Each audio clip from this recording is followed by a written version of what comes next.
Hello students, welcome back to my YouTube channel. आज के lecture में हम देखेंगे क्लास 11th बायोलॉजी का चैप्टर नंबर 4 प्राणी जगत, इंग्लिश में बोले तो किंगडम एनिमेलिया। तो अब तक हमने जो भी प्राणी जगत के बारे में पढ़ा है तो वो हमने क्या पढ़ा है कि ये बहुकोशिकीय जीव होते हैं, यानी मल्टी सेलुलर ऑर्गेनिजम्स। ये बहुकोशिकीय होते हैं, इनके अंदर यूकेरियोटिक कोशिकाएं पाई जाती हैं, यानी सत्य केंद्रक इनमें उपस्थित होता है। कोशिका भित्ति इसमें अनुपस्थित होती है। प्राणी जगत के सभी सदस्यों में कोशिका भित्ति अनुपस्थित होती है। फिर यह है कि ये परपोषी होते हैं, यानी हेटेरोट्रोफिक, खुद से अपना भोजन नहीं बनाते हैं, दूसरे पे ये डिपेंड रहते हैं। फिर है कि जनन इनका किस प्रकार से होता है, दो प्रकार से होता है, लैंगिक और अलैंगिक जनन इसमें पाया जाता है। तो ये हो गई इसकी प्राणी जगत की 5 विशेषताएं, जो कि हमें पहले से ही पता है। नेक्स्ट यहाँ पे है कि प्राणी जगत है तो इसके अंदर क्या है, यहाँ पे कुछ संघ पाए जाते हैं। इसमें प्राणी जगत का वर्गीकरण करते हैं तो कुछ संघ पाए जाते हैं। वो कौन कौन से संघ है, तो यहाँ पे इनको लाइन से याद रखो। संघ कौन कौन से है, संघ Porifera, Coelenterata, Ctenophora, Platyhelminthes, एस्केहेल्मिन्थीज, Annelida और ऑर्थोपोडा, मोलस्का, इकाइनोडर्मेटा, हेमिकोडेटा और कोडेटा। इनको लाइन से याद रखोगे तो चैप्टर भी बहुत इजी हो जाएगा। और इनके कुछ ये साधारण नाम है या फिर इनके अन्य नाम है, निकनेम बोल दो इनका। फिर है कि वर्गीकरण किस आधार पे किया, किस बेस पे इनका वर्गीकरण हुआ है। तो वर्गीकरण के आधार में देखें तो कोशिकीय व्यवस्था, किस प्रकार से इनमें कोशिका की व्यवस्था पाई जाती है, यानी इनमें जो काम करने वाली कोशिकाएं हैं वो सिंगल अपनी अलग अलग कोशिकाएं काम कर रहे हैं, या फिर अब पूरा ऊतक बना के काम कर रहे हैं, या फिर कोई अंग बना के अपना कोई स्पेशल काम कर रहे हैं। तो उसके अकॉर्डिंग इनका वर्गीकरण हुआ है। नेक्स्ट यहाँ पे शारीरिक सम्मिति, यानी वो अरीय सम्मित है, द्विपार्श्व सम्मित है, असम्मित है। तो इनको हम इन जो भी यहाँ पे वर्गीकरण का आधार है, इनको अब अभी हम पूरा डिटेल से पढ़ने वाले हैं। नेक्स्ट है परगुहा की उपस्थिति या फिर प्रकृति, यानी इसमें प्रगुहा यानी गुहा केविटी इसमें उपस्थित है। यानी नेक्स्ट पाचन तंत्र यानी डाइजेस्टिव सिस्टम, परिसंचरण सर्कुलेटरी सिस्टम, जनन तंत्र, रिप्रोडक्टिव सिस्टम की रचना किस प्रकार से है, इनमें क्या क्या समानताएं पाई जाती है। इस बेस पे यहाँ पे ये जो प्राणी जगत है इसका यहाँ पे वर्गीकरण किया गया है। तो सबसे पहले हम ये जो वर्गीकरण के आधार है सबको डिटेल से पढ़ लेते हैं। यहाँ पे 7 लिखे हैं, जो कि उतना डिटेल में एनसीईआरटी में नहीं है, लेकिन हम यहाँ पे मेन ये 7 यहाँ पे वर्गीकरण के आधार पढ़ने वाले हैं। सबसे पहले आता है संगठन का स्तर।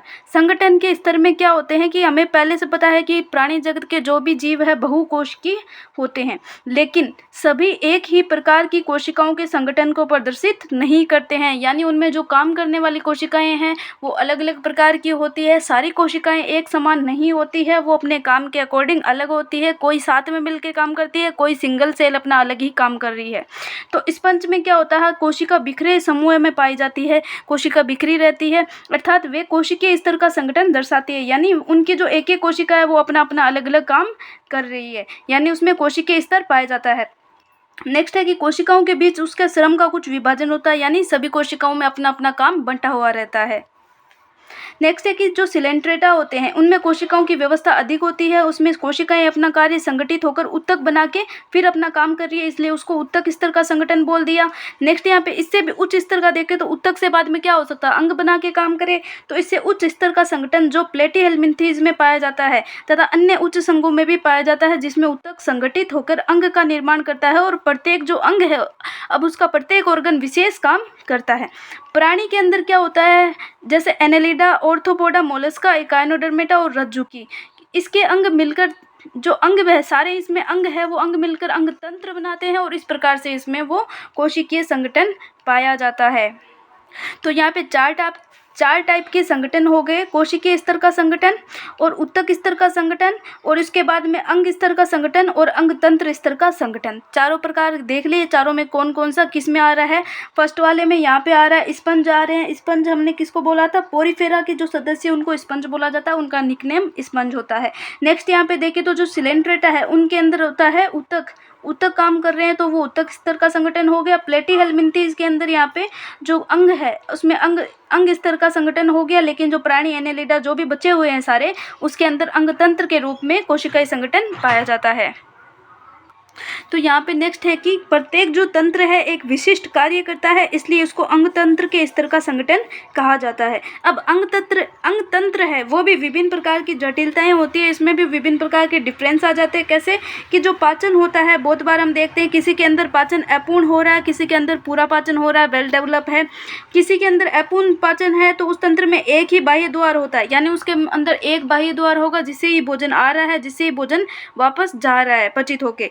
और जो मुख तथा गुदा दोनों का कार्य करता है, एक ही उसमें बाह्य द्वार पाया जाएगा, जैसे प्लेटी हेलमिंथीज के अंदर। और पूर्ण पाचन के अंदर देखें तो दोनों बाह्य द्वार जो भी मुख और गुदा दोनों पाए जाएंगे, यानी मुख से भोजन लेगा और गुदा से वो बाहर निकाल देगा।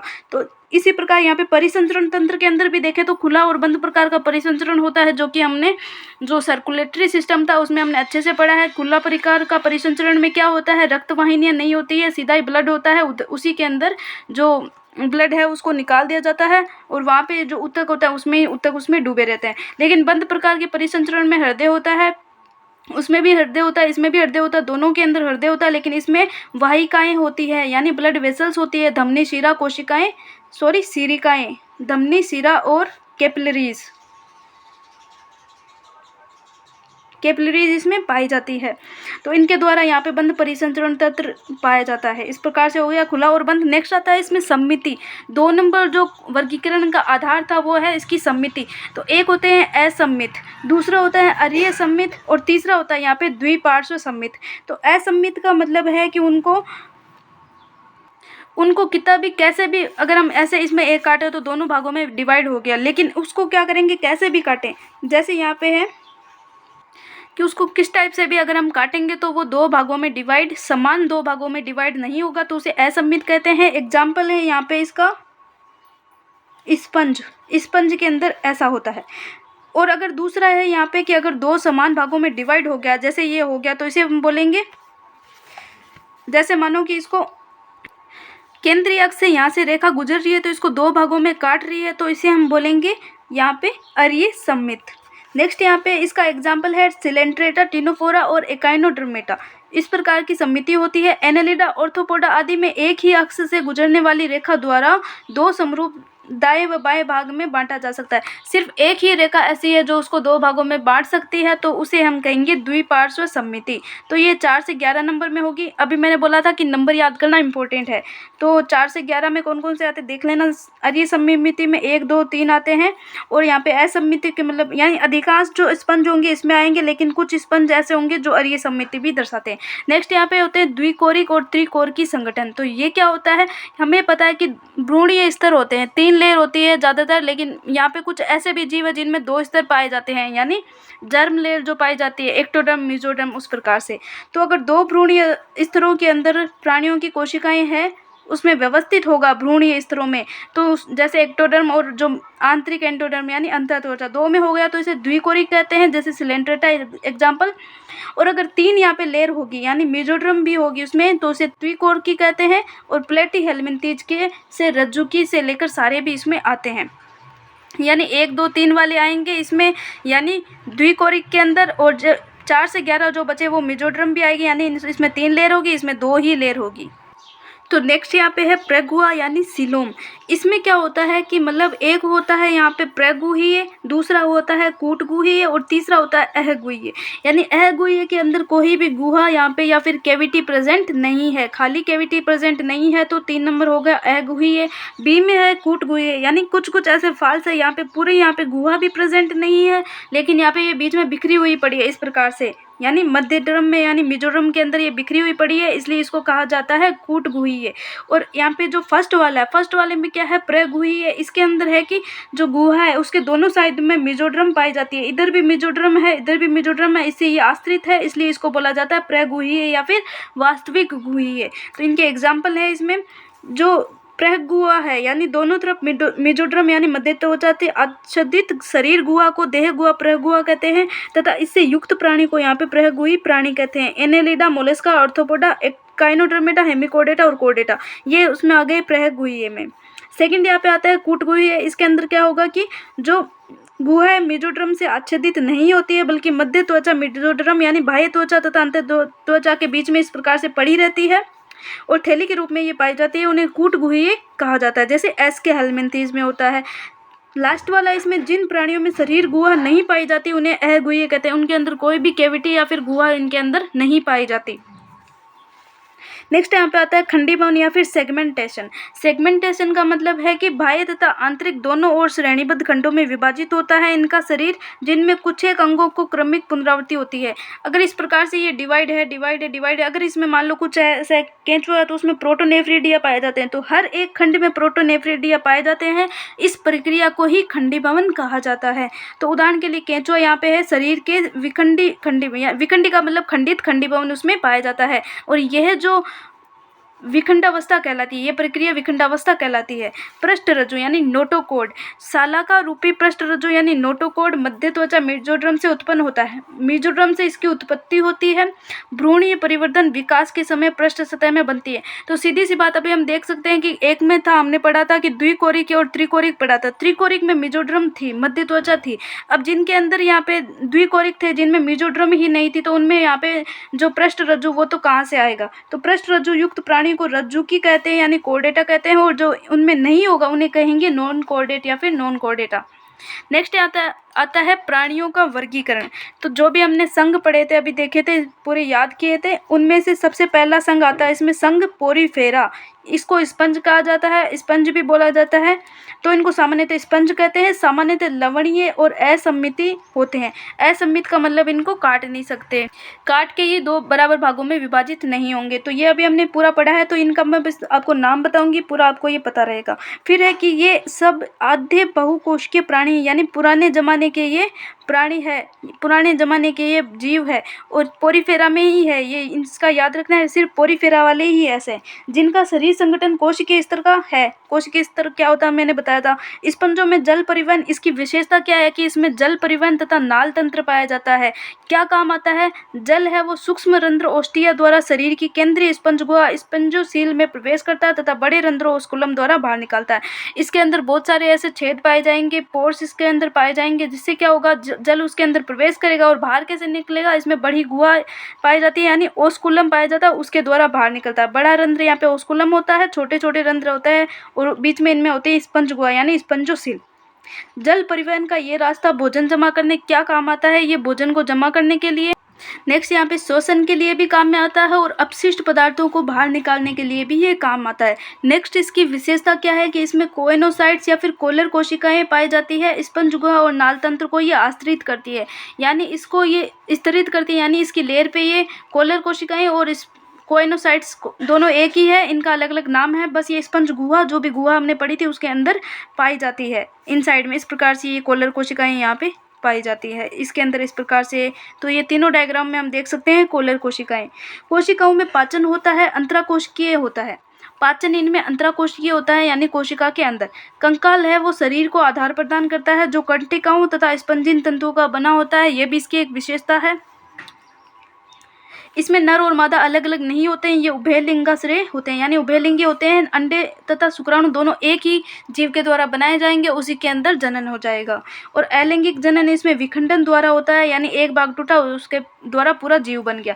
लैंगिक जनन है युग्मकों द्वारा। युग्मकों द्वारा कैसे, वो एक ही जीव उसमें अंडाणु शुक्राणु बना के जनन कर लेगा। निषेचन आंतरिक होता है तथा परिवर्तन अप्रत्यक्ष होता है, यानी इसमें लार्वा बनेगा, जिसमें वयस्क से भिन्न आकृति की लार्वा अवस्था पाई जाती है। एग्जाम्पल बहुत इंपॉर्टेंट है, तीनों एग्जाम्पल याद रखने हैं। यहाँ पे जो भी यहाँ पे कोई भी संघ है उसका एग्जाम्पल बहुत इंपॉर्टेंट है। तो साइकन, साइफा स्पॉन्जिला को स्वच्छ जलीय स्पंज भी कहा जाता है, और ये यू स्पंज है, ये बात स्पंज होता है। नेक्स्ट यहाँ पे जो संघ आता है वो है संघ सिलेंट्रेटा या फिर नाइडेरिया। तो ये क्या होते हैं, ये समुद्री स्थावर होते हैं और मुक्त तैरने वाले सम्मिति प्राणी होते हैं। सम्मिति का मतलब इसको हम डिवाइड कर सकते हैं बराबर भागों में। स्थावर क्यों कहते हैं, क्योंकि ये पोलिप और मेडुसा दो प्रकार के होते हैं। पोलिप जो होते हैं उनमें एक नीचे सबस्ट्रेटम नाम का कुछ ऐसा होता है, जिसके द्वारा वो स्थायी रहते हैं, एक ही जगह पे रहते हैं। और दूसरे वाले होते हैं इसमें मेडुसा, यानी मुक्त तैरने वाले प्राणी होते हैं। नाइडेरिया नाम क्यों पड़ा, क्योंकि इनमें एक दंश कोशिका नाइडोब्लास्ट और निमेटोब्लास्ट का ये बना हुआ होता है। यह कोशिकाएं स्पर्शकों तथा शरीर में अन्य स्थानों पर पाई जाती है। स्पर्शक यानी इसके जो एंटीना टाइप के होते हैं वहाँ पे ये पाई जाती है। जो दंश कोरक है नाइडोब्लास्ट है, वो स्तरक रक्षा क्या काम में आती है, ये कोशिकाएं नाइडोब्लास्ट ये करती है दंश कोशक यानी काटने, इसका नाम है नाइडोब्लास्ट का नाम है दंश कोरक। स्थिरक यानी एक जगह स्थिर रखने में, रक्षा करने में और शिकारी को पकड़ने में भी मदद करती है। फिर यहाँ पे जो इधर वाली ये स्ट्रक्चर है, ये है मेडुसा और ये है पोलिप। तो इनको हम नॉर्मल पढ़ने के हिसाब से इनका ये स्ट्रक्चर बनाया गया है, रफ डायग्राम। तो ये मेडुसा हो गए, इस प्रकार से छतरीनुमा होते हैं, स्वतंत्र तैराक होते हैं, इजिली फ्रीली ये स्विमिंग करते हैं, लैंगिक जनन इसमें पाया जाता है। जो पोलिप होते हैं बेलनाकार होते हैं, इस प्रकार से नीचे ये यहाँ पे स्थावर होते हैं। क्यों होते हैं? सब स्ट्रक्टम इनमें पाया जाता है जो इसको स्थायी बनाते हैं। अलैंगिक जनन ये करते हैं। इनमें किस प्रकार से जनन होता है? यहाँ पे पोलिप है, पोलिप अलैंगिक जनन करके मेडुसा बनाते हैं, और जो मेडुसा लैंगिक जनन करेंगे तो पोलिप बनाएंगे। सीधा सा बोले तो इसमें पीढ़ी एकांतरण, एक पीढ़ी है वो मेडुसा होगी, दूसरी पीढ़ी इसमें पोलिप होगी, वापस मेडुसा होगी। इस प्रकार से इसमें पीढ़ी एकांतरण की जो अवस्था है वो पाई जाती है। नेक्स्ट यहाँ पे जो मेडुसा का एग्जाम्पल ओरेलिया हो गया और पोलिप का एग्जाम्पल हाइड्रा हो गया। अगर दिन में दोनों की जो लक्षण पाए जाएंगे तो उसके लिए एग्जाम्पल है यहाँ पे ओबेलिया, यानी उसमें पीढ़ी एकांतरण पाया जाता है, दोनों अवस्था ही पाई जाती है। तो नेक्स्ट है कि इसमें उत्तक स्तर का संगठन होता है और ये द्विकोशिकीय होते हैं। इन प्राणियों में केंद्रीय जठर, इसकी विशेषता क्या है कि केंद्रीय जठर संवहनी यानी गैस्ट्रोवेस्कुलर इसमें गुहा पाई जाती है, और जो अधोमुख यानी हाइपोस्टोम पर स्थित मुख द्वार द्वारा खुलती है। यहाँ पे ये है हाइपो, ये नहीं है, ये रहा यहाँ पे कि ये हाइपोस्टोम यानी इसके द्वारा ये अंदर की साइड में खुलती है, अंदर ये यहाँ पे इसके अंदर गुहा पाई जाती है। कौन सी? गैस्ट्रोवेस्कुलर गुहा। नेक्स्ट है कि इसमें अंतःकोशिकीय एवं अंतराकोशिकीय दोनों प्रकार का पाचन होता है। यहाँ पे लिखा हुआ नहीं है। इनके कुछ सदस्य हैं, उनमें प्रवाल कोरल में कैल्शियम कार्बोनेट का बना कंकाल पाया जाता है। कुछ सदस्य किस प्रकार का कंकाल? कैल्शियम कार्बोनेट का। इनका शरीर है दो आकारों, पोलिप और मेडुसा में पाया जाता है। स्थावर होते हैं, बेलनाकार होते हैं। हाइड्रा है एग्जाम्पल, मेडुसा छतरी के आकार का तथा मुक्त प्लावी होता है। ओरेलिया या फिर जेलीफिश हो गया मेडुसा का एग्जाम्पल। नाइडेरिया जिनमें दोनों पोलिप और मेडुसा दोनों में पाए जाते हैं, पीढ़ी एकांतरण यानी मेटाजेनेसिस होता है। ओबेलिया इसका एग्जाम्पल है। पोलिप अलैंगिक जनन के द्वारा मेडुसा बनाएगा तथा मेडुसा लैंगिक जनन के द्वारा पोलिप बनाता है। एग्जाम्पल है, इसके सारे याद रखने हैं। नेक्स्ट आता है संघ टीनोफोरा। तो टीनोफोरा का यहाँ पे निकनेम है कंकतधर, को सामान्यतः समुद्री अखरोट भी कहा जाता है। सी वॉलनट या फिर कंकाल जैसी कंकाल जेली या फिर कोम्ब जेली भी इसको कहा जाता है। ये समुद्रवासी अरीय समिति होते हैं, द्विकोरिक जीव होते हैं तथा इसमें उत्तक श्रेणी का शरीर संगठन होता है।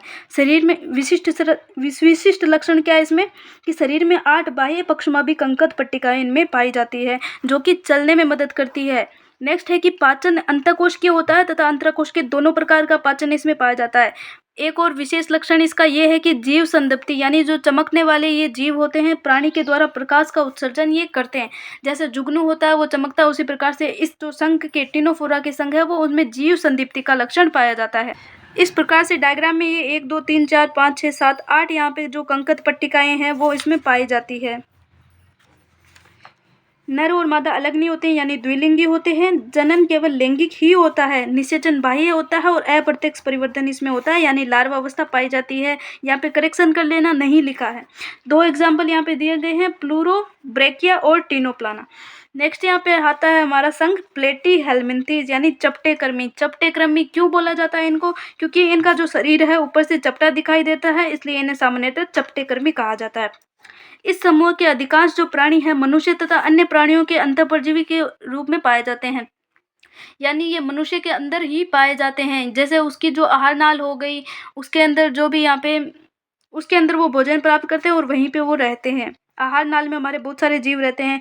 चपटे कर्मी है द्विपार्श्व सम्मित होते हैं, त्रिकोरिकीय होते हैं, प्रगुहीय होते हैं तथा इनमें अंग स्तर का शारीरिक संगठन होता है। नेक्स्ट है इसमें कि अंकुश और चूसक इसमें पाए जाते हैं। इनके द्वारा वो क्या करते हैं, कुछ चपटे कर्मी खाद्य पदार्थ को परपोषी से सीधे अपने शरीर की सतह से अवशोषित कर लेते हैं। किसकी मदद से? अंकुश और चूसक की सहायता से।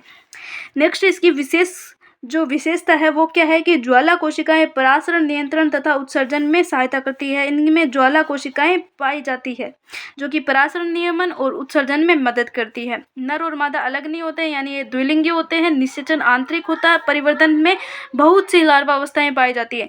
जो प्लेनेरिया है इसका एक एग्जाम्पल है प्लेनेरिया। जिसमें क्या होता है कि बहुत ज़्यादा पुनरुद्भवन की क्षमता पाई जाती है, यानी रीजनरेशन। वो बार बार अपना पूरा बॉडी का निर्माण कर सकता है। टीनिया है वो फीताकृमि, और फेसियोला यहाँ पे पर्णकृमि, दो एग्जाम्पल और है। तो ये रहे यहाँ पे, इसमें कूटखंडी भवन पाए जाते हैं इस प्रकार से। और यहाँ पे ये हो गया पर्णकृमि, फेसियोला, ये लीवर फ्लूक भी बोला जाता है इसको। नेक्स्ट यहाँ पे होता है संघ एस के हेलमिंथीज, यानी गोलकृमि। वो चपटे थे, ये गोल है। गोल क्यों? अगर इसको बीच से काट देंगे तो वो पूरा इस प्रकार से गोल दिखाई देगा। ये इस प्रकार से यहाँ से काटते ये गोल दिखेगा, वो दिखेंगे हमें चपटे। तो अतः इन्हें गोलकृमि कहा जाता है। ये मुक्तजीवी होते हैं, जलीय होते हैं, स्थलीय भी होते हैं, पौधों और प्राणियों में परजीवी भी हो सकते हैं।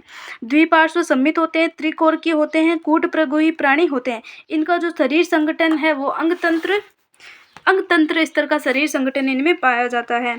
आहार नाल भी इनमें पूर्ण होती है। ये इसकी विशेषता है कि इसमें आहार नाल पूर्ण होती है, और जिसमें सुपरिवर्तित पेशीय ग्रसनी होती है। यहाँ से पहले क्वेश्चन पूछा जा चुका है। उत्सर्जन नाल, शरीर से अपशिष्ट पदार्थों को उत्सर्जी रंध्र, इनमें उत्सर्जी रंध्र भी पाया जाता है। इसमें एक और विशेषता है कि इसमें रेनेट कोशिकाएं पाई जाती है। इस प्रकार से एच आकार की कोशिकाएं जिनमें उत्सर्जन रंध्र पाए जाते हैं। फिर है कि नर और मादा एक लिंगाश्रय होते हैं, यानी एक लिंगी होते हैं। प्राय मादा है वो नर से बड़ी होती है, और निषेचन आंतरिक होता है। परिवर्धन प्रत्यक्ष शिशु वयस्क के समान ही दिखते हैं, लेकिन अप्रत्यक्ष लार्वा अवस्था द्वारा होता है, यानी लैंगिक द्विरूपता इसमें पाई जाती है। तो ये यहाँ पे हो गया इसका नर, और ये होगी इसकी मादा। तो यहाँ पे जो नर है, यहाँ पे जो पीछे वाला सिरा है इस प्रकार से घुमावदार होता है, और ये छोटे होते हैं। यहाँ पे मादा लंबी होती है और सीधी होती है, यानी ये पूरा सीधा है। यहाँ पे इसको जगह नहीं है, इसलिए इसको इस प्रकार से दिखाया गया है, यानी मादा। तो नर और मादा में ये डिफरेंस होता है। एग्जाम्पल्स इसके वेरी वेरी इंपॉर्टेंट। नेक्स्ट यहाँ पे आता है हमारा संघ एनेलिडा।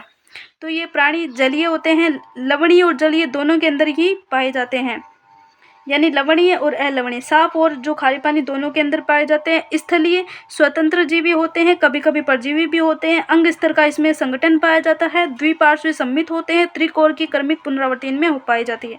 विखंडित खंडित होते हैं, और गुहीय प्राणी होते हैं, यानी गुहा भी इनमें प्रेजेंट होती है। इनका जो शरीर है स्पष्टतः खंड अथवा विखंडों के अंदर बंटा हुआ रहता है, और इन्हें लैटिन भाषा में इन्हें एनुलस अर्थात सूक्ष्म वलय कहा जाता है। इसी के अकॉर्डिंग इसे एनेलिडा कहा जाता है, इस संघ को।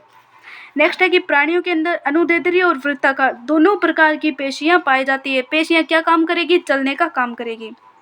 जलीय जो एनेलिडा होते हैं, जैसे नेरिस, इसमें क्या होते हैं? पार्श्वपाद यानी उपांग पेरापोडिया पाए जाते हैं, जो तैरने में मदद करते हैं। ये रहा यहाँ पे नेरिस, इसमें ये साइड में पार्श्वपाद या फिर पैरापोडिया है, जो इसको यहाँ पे चलने में या फिर तैरने में मदद करते हैं। तैरने में मदद करते हैं क्योंकि ये पानी में है। इसमें बंद परिसंचरण तंत्र उपस्थित होता है। अपवाद है यहाँ पे ये दूसरा वाला जोंक, इसके अंदर होता है खुला परिसंचरण तंत्र। फिर है कि वृक्क यानी नेफ्रिडिया इसमें पाए जाते हैं। परासरण नियमन और उत्सर्जन में मदद करते हैं। ये वाला हमने उत्सर्जन वाले चैप्टर में भी पढ़ा था। तंत्रिका तंत्र में क्या होता है? एक जोड़ी इसमें गुच्छिकाएं यानी गैंग्लियॉन्स इसमें पाई जाती है, यानी टोटल वेल डेवलप नहीं है, लेकिन इसमें गुच्छिकाएं पाई जाती है, जो पार्श्व तंत्रिकाओं द्वारा दोहरी अधर तंत्रिका रज्जु से जुड़ी रहती है। साइड वाली जो तंत्रिकाएं होती है उनके द्वारा जो यहाँ पे दोहरी अधर तंत्रिका, इसमें एक सीढ़ी नुमा यहाँ पे पाई जाती है। इस प्रकार से इसके अंदर जो है यहाँ पे रज्जुक पाया जाता है, और यहाँ पे इस प्रकार से दोहरी अधर तंत्रिका तंत्र से जुड़ी रहती है। नेरिस होता है एक जलीय एनेलिडा है, जिसमें नर और मादा अलग अलग होते हैं, यानी एक लिंगाश्रय होते हैं। लेकिन केंचुए और जोंक में नर और मादा पृथक नहीं होते हैं, यानी उभयलिंगी होते हैं, तो दोनों में अलग अलग है। जनन इनमें लैंगिक विधि द्वारा होता है, नेरिस फेरिटेमा केंचुआ, और दूसरा होता है हिरुडिनिया यानी रक्त चूसक जोंक। दोनों के यहाँ पे डायग्राम दिए गए हैं। नेक्स्ट संघ है यहाँ पे ऑर्थोपोडा, जो कि यहाँ पे प्राणी जगत का सबसे बड़ा संघ है ऑर्थोपोडा, जिसमें कीट, सारे कीट इसमें आते हैं। लगभग 2/3 जाति है वो पृथ्वी पर ऑर्थोपोडा की ही पाई जाती है। नेक्स्ट है इसमें अंग तंत्र स्तर का संगठन पाया जाता है, यानी अंग इसमें अलग अलग तंत्र इसमें पाए जाते हैं। द्विपार्श्व सममित होते हैं, त्रिकोण के होते हैं, यानी तीनों डर्म इसमें पाई जाएगी, तीनों डर्म लेयर। विखंडित होते हैं, प्रगुही प्राणी, यानी इसमें गुहा पाई जाती है, वास्तविक गुहा। ऑर्थोपोडा का शरीर है काइटिनी बाह्य कंकाल द्वारा ढका रहता है। तो इम्पोर्टेंट है काइटिन यहाँ पे क्या होता है? बहुशर्करा होती है, बायोमोलिकुल्स वाले चैप्टर में ही पढ़ा था। शरीर है वो सिर, वक्ष तथा उदर में विभाजित विभाजित होता है, यानी 3 भाग में ये डिवाइड है, अर्थात मतलब संधि पोडा मतलब उपांग। सीधा सा मतलब है कि इसके ऑर्थोज का मतलब देखिए, यानी इसके नाम से देखें मतलब इसमें उपांग पाए जाते हैं, यानी इसमें डिवाइड हुए जोड़ इसमें पाए जाते हैं, संधियाँ इसमें पाई जाती है। जैसे हमारे अंदर संधियाँ पाई जाती है, पैरों और हाथों के बीच में जोड़ पाए जाते हैं, कोहनी और घुटने में, उस प्रकार से तो इनके अंदर भी होते हैं। जितने भी जीव होंगे उनके पैरों में इस प्रकार से होंगे। तो कॉकरोच का पैर है वो 3 भागों में डिवाइड होता है। इसमें संधि युक्त पाद होता है। श्वसन अंग क्लोम होते हैं, पुष्ट क्लोम, पुष्ट फुफ्फुस अथवा श्वसनिकायों के द्वारा होता है। जब कॉकरोच हमने पढ़ा था तब हमने ये सब चीज़ें देखी थी, यानी इससे ज़्यादातर कॉकरोच वाले ही सिमिलर लक्षण हैं। परिसंचरण तंत्र खुले प्रकार का होता है। संवेदी अंग कौन कौन से होते हैं? सेंसरी ऑर्गन, श्रृंगिकाएं होती हैं, नेत्र होते हैं। सामान्य, सिंपल और कंपाउंड दोनों प्रकार के हो सकते हैं। संतुलन पुटी, एक इसमें एक स्ट्रक्चर है स्टेटोसिस्ट, वो क्या करती है? संतुलन का इसको काम करते हैं, यानी उसकी बॉडी को बैलेंस करने के लिए। नेक्स्ट है कि इसमें उत्सर्जन मेलपीजियन नलिका के द्वारा होता है, जैसा कि कॉकरोच में होता है। नर और मादा पृथक अलग अलग होते हैं। अधिकांशतः इसमें अंडा देने वाले होते हैं। परिवर्धन प्रत्यक्ष होता है और लार्वा अवस्था दोनों के द्वारा ही हो सकता है। आर्थिक रूप से इन कीटों का बहुत महत्वपूर्ण है कि जैसे मधुमक्खी पाल लिया शहद के लिए, रेशम कीट पाल लिया, बॉम्बिक्स जो की है रेशम के लिए, उस प्रकार से लेसीवर यहाँ पे लाख के उत्पादन के लिए, और बहुत सारे ऐसे भी है जो रोग फैलाते हैं। तो एनाफ्लिस मच्छर हो गया, क्यूलेक्स और एडिस मच्छर हो गया, टिड्डी, क्लोकस्टा, ये जो पेड़ों पौधों में रोग फैलाते हैं। और जीवित जीवाश्म लिमुसल, यहाँ पे राज करकट, किंग क्रेब आदि इसमें एग्जाम्पल है। तो वेरी वेरी इंपॉर्टेंट इसके एग्जाम्पल। ज़्यादातर इसमें क्या होता है कि एग्जाम्पल में क्या पूछा जाता है, ऐसे सम्मिलित करने वाला क्वेश्चन यहाँ पे आता है। काइटिनी वाला ये नीट में पूछा जा चुका है। काइटिन का बाह्य कंकाल ऑर्थोपोडा के शरीर पर होता है। नेक्स्ट आता है इसमें संघ मोलस्का, यानी कोमल शरीर वाले प्राणी। तो मोलस्का है दूसरा सबसे बड़ा प्राणी संघ है। ये प्राणी स्थलीय पहला कौन सा हो गया? ऑर्थोपोडा, दूसरा मोलस्का। कोमल शरीर वाले यानी समुद्र पे हम देखते हैं कि जो भी यहाँ पे होते हैं अंदर से, जैसे घोंगा हो गया तो अंदर की तरफ वो सॉफ्ट होते हैं बहुत ज़्यादा, बाहर उन पे कवच कैल्शियम का होता है। ये बीच से आप पढ़ लेना। शरीर है अखंडित होता है, जिसमें सिर, पेशीपाद तथा एक अंतरंग कंकुद होता है, यानी इसमें 1, 2 और ये 3 इसमें स्ट्रक्चर पाई जाती है। त्वचा की नरम और स्पंजी परत है वो कंकुद के ऊपर प्रवार बनाती है। तो ये हो गया इसका सिर। इसके अंदर जो हो गया वो हो गया अंतरंग कंकुद, और ये हो गया इसके जो पेशीपाद, इस प्रकार से। तो ये प्रवार क्या होते हैं? प्रवार, इसके ऊपर जो आवरण पाया जाता है कैल्शियम का, उसे यहाँ पे प्रवार कहा जाता है। कंकुद तथा प्रवार के बीच के स्थान को प्रवार गुहा कहते हैं। इन दोनों के जो बीच का स्थान होगा, यानी जो प्रवार था और बीच में कंकुद यानी बीच वाला, उसके अंदर जो भी यहाँ पे स्थान बचा है उसे प्रवार गुहा कहा जाता है। कोई भी कैविटी बचेगी तो उसे गुहा बोल दिया जाता है, जिसमें पंख के समान क्लोम पाए जाते हैं। पंख के जैसे ही इसके अंदर क्लोम पाए जाते हैं। क्लोम क्या करवाते हैं? इसके द्वारा श्वसन करवाएंगे। श्वसन और उत्सर्जन में भी दोनों के अंदर वो सहायता करते हैं। फिर यहाँ पे है कि संवेदी स्पर्शक इसमें पाए जाते हैं। मुख के अंदर बहुत ज़्यादा इंपॉर्टेंट है, इससे 2019 में क्वेश्चन आया है कि इसके अंदर रेती के समान घिसने का अंग होता है, जिसे रेती जुहा कहते हैं या फिर रेडुला इसे कहा जाता है। सामान्यतः नर और इसके अंदर जो मादा है दोनों अलग अलग होते हैं। अंडे देते हैं, ये भी अंडे देते हैं। और ये परिवर्तन इसमें किस प्रकार का होता है? इसमें भी लार्वा पाए जाते हैं, यानी सीधी सी बात है अप्रत्यक्ष परिवर्तन होगा। और इसमें ट्रोकोफोर है, इसके लार्वा का नाम होता है। एग्जाम्पल ये हो गया पायला, सेब गोंगा, पिंक टाडा यानी मुक्ता सुक्ति। इनके जो सामान्य नाम है वो भी याद रखने हैं और ये नाम भी याद रखने हैं। तो एग्जाम्पल यहाँ पे वेरी वेरी इंपॉर्टेंट। नेक्स्ट यहाँ पे संघ आता है इकाइनोडर्मेटा, सूल युक्त प्राणी। सूल युक्त प्राणी क्यों बोला है? इनके ऊपर क्या पाया जाता है? कैल्शियम युक्त अंतःकंकाल, यानी CaCO3 कैल्शियम कार्बोनेट का अंतःकंकाल पाया जाता है, इसलिए इसका नाम है इकाइनोडर्मेटा यानी सूल युक्त प्राणी। ये समुद्रवासी है, समुद्र में रहने वाले हैं। अंग स्तर का संगठन इसमें पाया जाता है। वयस्क के अंदर क्या होता है? इकाइनोडर्मेटा है वो अरीय रूप से सम्मित होते हैं, जबकि लार्वा के अंदर द्विपार्श्व रूप से सम्मित होते हैं। तो ये विशेषता सिर्फ इसी के अंदर है। ये सब त्रिकोण के होते हैं। प्रगुही गुहा होती है और यहाँ पे 3 लेयर वाली जो जर्म लेयर है पाई जाती है। पाचन तंत्र पूर्ण होता है, पूर्ण विकसित। सामान्यतः मुख अधर तल पर और जो मलद्वार है पृष्ठ तल पर पाया जाता है। तो इसके अंदर एक और विशेषता ये है कि जल संवहन तंत्र इस संघ की विशिष्टता है। क्या काम में आता है? जो चलन या फिर गमन तथा भोजन पकड़ने में तथा श्वसन में, तीनों काम में ये मदद करता है। तो इसके अंदर जल संवहन तंत्र पाया जाता है, वेरी वेरी इंपॉर्टेंट।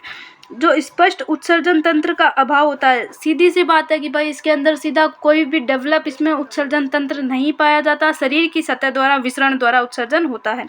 नर और मादा अलग अलग होते हैं। लैंगिक जनन पाया जाता है। निषेचन बाह्य निषेचन होता है। परिवर्तन अप्रत्यक्ष और मुक्त प्लावी यानी लार्वा अवस्था द्वारा होता है। लार्वा इसके अंदर पाए जाते हैं। एग्जाम्पल ये रहे एस्टेरिस तारामीन यानी स्टारफिश, एकाइनस यानी समुद्री अर्चिन, एंटीडोन यानी समुद्री लिली, कुकुमेरी यानी समुद्री करकटी तथा ओफियूरा यानी बंगुर तारा।